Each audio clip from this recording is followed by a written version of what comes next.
I mean, look at this butterfly bush. We absolutely love it. We have it in this dwarf variety. We also have the taller, more traditional varieties. And one way that we get more is by taking cuttings. Super easy to do.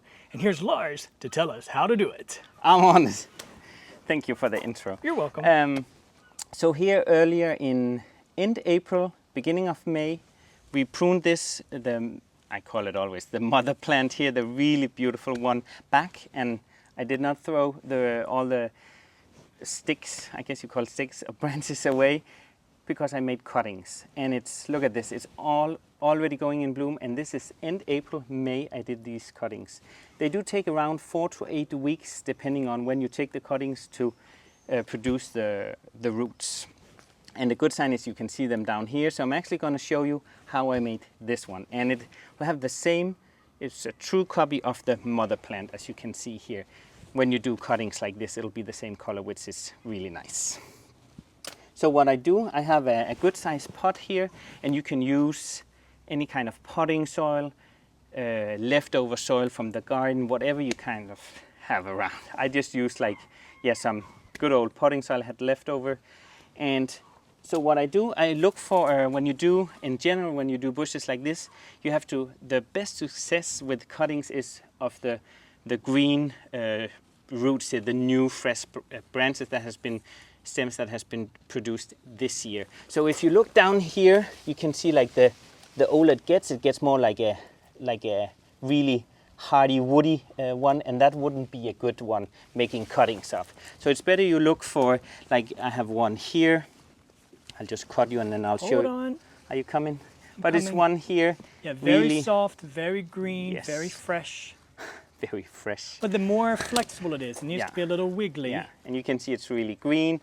And here you can see there's a lot of foliage on, and we don't want that it uses energy on all the foliage and the flowers. So that has to go. So you could either do it earlier when it doesn't have any blooms coming, or do it later. But I just like having a bunch of butterfly bushes in the garden.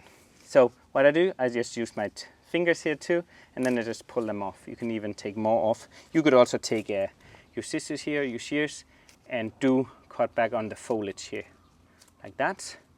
And then I do remove the bloom here and because then it will focus on doing new roots instead of having that pretty flower there. Doesn't look like much now, but trust me, it's gonna look like this. So back to the pot here, I've already done a few. I'll do around like 4-ish, so kind of on each side. And notice here I put them on the edge here, because then later on when they started to have, you can see they have new growth here on the top, and you might be able to see some roots down here. Then I gently turn it upside down, and then I can take it like kind of just gently pull it apart. If you put a lot of the sticks together, it really gets tangled up. You could put a few sticks as a plant, or even if you want to be bold and have, if you have a yellow and a white and a dark purple, if you want a multi-colored bush, you could put different colors in. I've done that as well. But otherwise, keep them apart, because then later on it's easier to take away. Keep it watered and make sure there's drainage holes so you don't overwater. Then I put them in our unheated greenhouse, away from direct sunlight. Keep it watered, and then within those 4 to 8 weeks, depending on when you do it, they will have made roots, and you can plant it out in the garden even before winter. The later you do it, now still in growth, you could leave them sheltered there over winter. If you don't have a greenhouse, you could do it like protected, like a terrace in a shady spot, even behind these hydrangeas. We've done that many times. Yeah. We've put the cuttings between the ivy fence and our hydrangeas, because then it's out of direct sunlight. Yeah. It doesn't get the strong winds we're getting off the coast most days. So yeah.